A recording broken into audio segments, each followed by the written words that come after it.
नमो भगवते तस्मै कृष्णायाद्भुतकर्मणे रूपनाम विविधेन जगत कीर्तियो यतः सच्चिदानन्दरूपाय विश्वोत्पत्त्यादिहेतवे तापत्रय विनाशाय श्री कृष्णाय वयं नमः।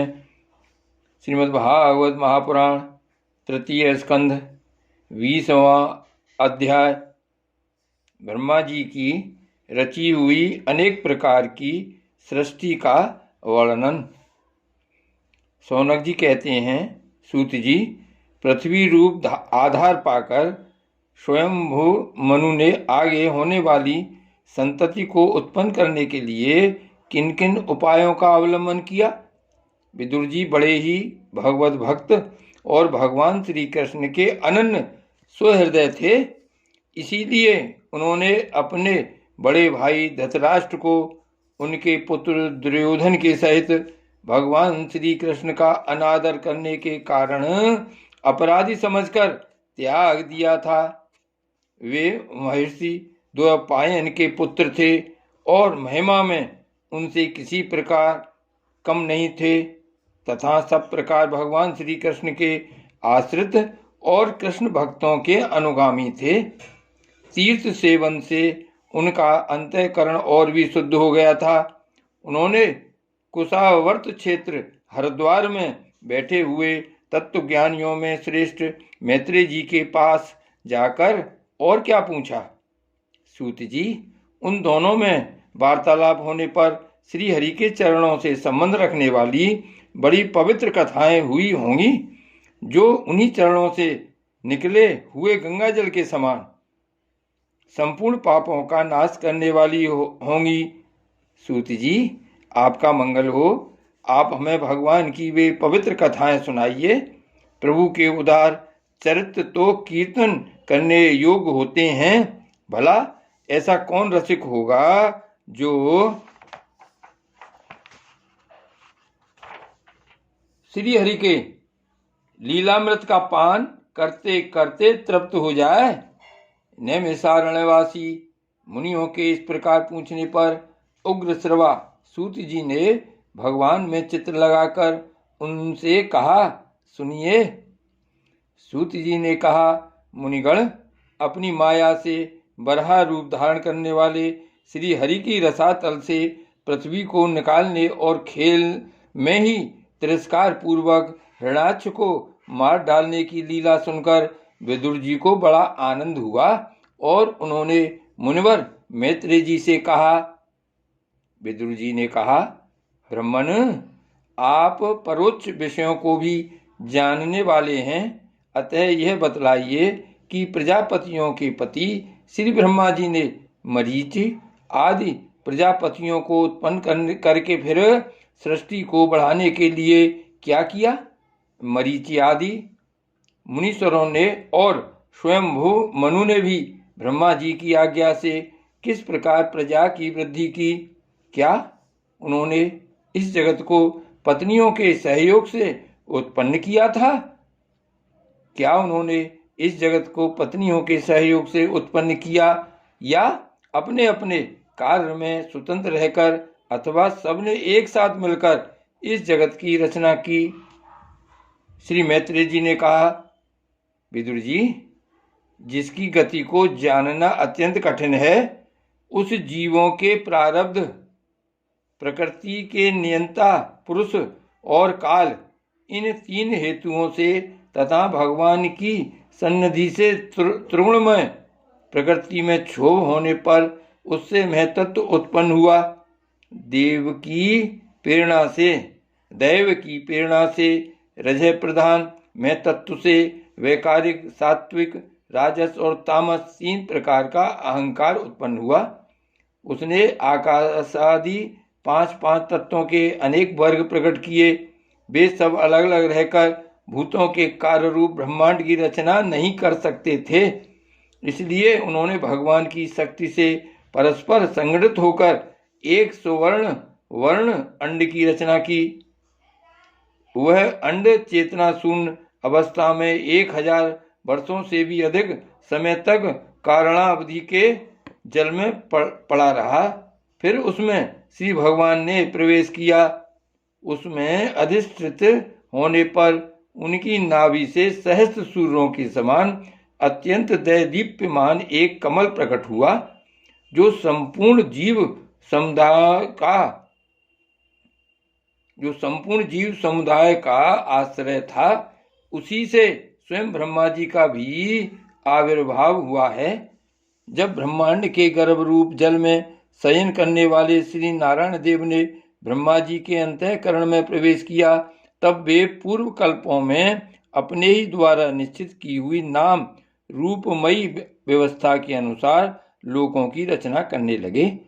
सबसे पहले उन्होंने अपनी छाया से तामिस्त्र, अंधतामिस्त्र, तम, मोह और महामोह यों 5 प्रकार की अविद्या उत्पन्न की।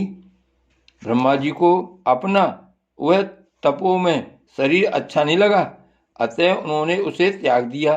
तब जिससे भूख प्यास की उत्पत्ति होती है, ऐसे रात्रि रूप उस शरीर को उसी से उत्पन्न हुए यक्ष और राक्षसों ने ग्रहण कर लिया। उस समय भूख प्यास से अभिभूत होकर वे ब्रह्मा जी को खाने को दौड़ पड़े और कहने लगे, इसे खा जाओ, इसकी रक्षा मत करो, क्योंकि वे भूख प्यास से व्याकुल हो रहे थे।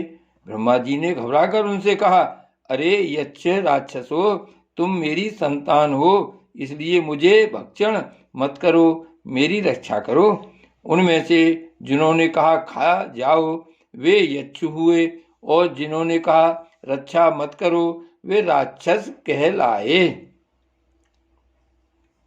फिर ब्रह्मा जी ने सात्विकी प्रभा से दैदीप्यमान होकर मुख देवताओं की रचना की। उन्होंने कीड़ा करते हुए ब्रह्मा जी के त्यागने पर उनका वह दिन रूप प्रकाश में शरीर ग्रहण कर लिया।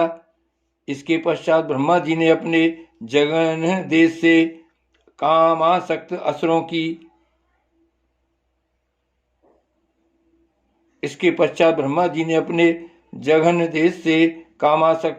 असुरों को उत्पन्न किया। वे अत्यंत काम लोलुप होने के कारण उत्पन्न होते ही मैथुन के लिए ब्रह्मा जी की ओर चले। यह देखकर पहले तो वे हंसे, किंतु फिर उन निर्लज्ज असुरों को अपने पीछे लगा देख भयभीत और क्रोधित होकर बड़े जोर से भागे। तब उन्होंने भक्तों पर कृपा करने के लिए उनकी भावना के अनुसार दर्शन देने वाले शरणागत वत्सल वरदायक श्री हरि के पास जाकर कहा, परमात्मन, मेरी रक्षा कीजिए। मैंने तो आपकी ही आज्ञा से प्रजा उत्पन्न की थी, किंतु यह तो पाप में प्रवृत्त होकर मुझको ही तंग करने चली है। नाथ, एकमात्र आप ही दुखी जीवों का दुख दूर करने वाले हैं, और जो आपकी शरण में नहीं आते उन्हें दुख देने वाले भी एकमात्र आप ही हैं। प्रभु तो प्रत्यक्ष सबके हृदय की जानने वाले हैं। उन्होंने ब्रह्मा जी की आतुरता देखकर कहा, तुम अपने इस काम कलुषित शरीर को त्याग दो। भगवान के यों कहते ही उन्होंने वह शरीर भी छोड़ दिया। ब्रह्मा जी का छोड़ा हुआ वह शरीर एक सुंदरी स्त्री संध्या देवी के रूप में परिणत हो गया। उसके चरण कमलों के पायजेब झंकृत हो रहे थे, उसकी आंखें मतवाली हो रही थीं और कमर करधनी की लड़ों से सुशोभित सजीली साड़ी से ढकी हुई थी। उसके उभरे हुए स्तन इस प्रकार एक दूसरे से सटे हुए थे कि उनके बीच में कोई अंतर ही नहीं रह गया था। उसकी नासिका और दंतावली बड़ी ही सुघड़ थी तथा वह मधुर मधुर मुस्कुराती हुई असुरों की ओर हाव भाव पूर्ण दृष्टि से देख रही थी। वह नीली नीली अलकावली से सुशोभित सुकुमारी मानो लज्जा के मारे अपने अंचल में ही सिमटी जाती थी। विदुर जी, उस सुंदरी को देखकर सबके सब असुर मोहित हो गए।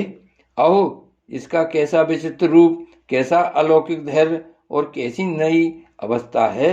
देखो, हम काम पीड़ितों के बीच में यह कैसी बेपरवाह सी विचर रही है। इस प्रकार उन कुबुद्धि दैत्यों ने स्त्री रूपणी संध्या के विषय में तरह तरह के तर्क वितर्क करके फिर उसका बहुत आदर करते हुए प्रेम पूर्वक पूछा, सुंदरी, तुम कौन हो और किसकी पुत्री हो?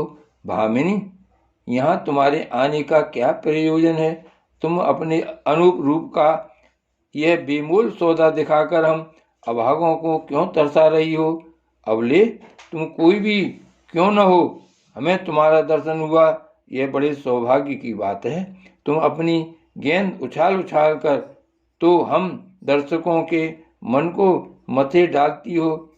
सुंदरी, जब तुम उछलती हुई गेंद पर अपनी हथेली की थपकी मारती हो तब तुम्हारा चरण कमल एक जगह नहीं ठहरता। तुम्हारा कट प्रदेश स्थूल स्तनों के भार से थक सा जाता है और तुम्हारी निर्मल सृष्टि से भी थकावट झलकने लगती है। अहो, तुम्हारा केश पास कैसा सुंदर है। इस प्रकार स्त्री रूप से प्रकट हुई उस सायंकालीन संध्या ने उन्हें अत्यंत कामासक्त कर दिया और उन मूढ़ों ने उसे कोई रमणी रत्न समझकर ग्रहण कर लिया। तदंतर ब्रह्मा जी ने गंभीर भाव से हंसकर अपनी कांतिमयी मूर्ति से, जो अपने सौंदर्य का मानो आप ही आस्वादन करती थी, गंधर्व और अप्सराओं को उत्पन्न किया। उन्होंने ज्योतिस्त्रा चंद्र का रूप अपने उस कांति में प्रिय शरीर को त्याग दिया। उसी को विश्वावसु आदि गंधर्वों ने प्रसन्नता पूर्वक ग्रहण किया।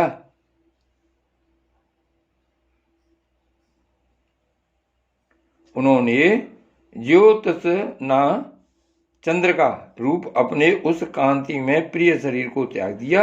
उसी को विश्वावसु आदि गंधर्वों ने प्रसन्नता पूर्वक ग्रहण किया।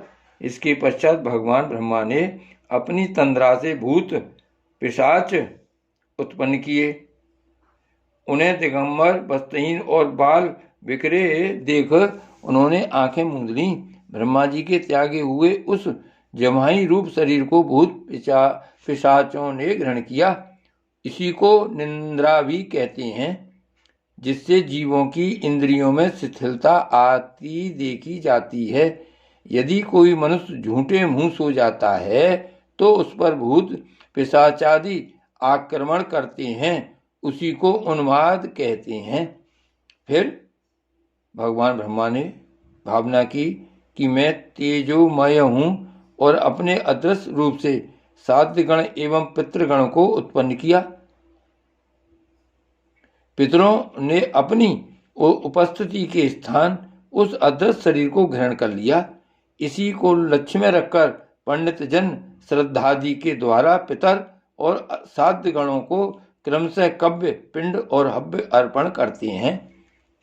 अपनी त्रोधान शक्ति से ब्रह्मा जी ने सिद्ध और विद्याधरों की सृष्टि की और उन्हें अपना वह अंतर्ध्यान नामक अद्भुत शरीर दिया। एक बार ब्रह्मा जी ने अपना प्रतिबिंब देखा, तब अपने को बहुत सुंदर मानकर उस प्रतिबिंब से किन्नर और किम पुरुष उत्पन्न किए। उन्होंने ब्रह्मा जी के त्याग देने पर उनका वह प्रतिबिंब शरीर ग्रहण किया। इसीलिए वे सब उस काल में अपनी पत्नियों के साथ मिलकर ब्रह्मा जी के गुण कर्मादि का गान किया करते हैं। एक बार ब्रह्मा जी सृष्टि की वृद्धि न होने के कारण बहुत चिंतित होकर हाथ पैर आदि अवयवों को फैलाकर लेट गए और फिर क्रोधवश उस भोग में शरीर को त्याग दिया। उससे जो बाल झड़कर गिरे वे अही हुए तथा उसके हाथ पैर सिकोड़कर चलने से क्रूर स्वभाव सर्प और नाग हुए, जिनका शरीर फण रूप से कंधे के पास बहुत फैला होता है। एक बार ब्रह्मा जी ने अपने को कृतकृत्य सा अनुभव किया। उस समय अंत में उन्होंने अपने मन से मनुओं की सृष्टि की। ये सब प्रजा की वृद्धि करने वाले हैं। मनस्वी ब्रह्मा जी ने उनके लिए अपना पुरुषाकार शरीर त्याग दिया। मनुओं को देखकर उनसे पहले उत्पन्न हुए देवता गंधर्वादि ब्रह्मा जी की स्तुति करने लगे। वे बोले, विश्वकर्ता ब्रह्मा जी, आपकी यह मनुओं की सृष्टि बड़ी ही सुंदर है।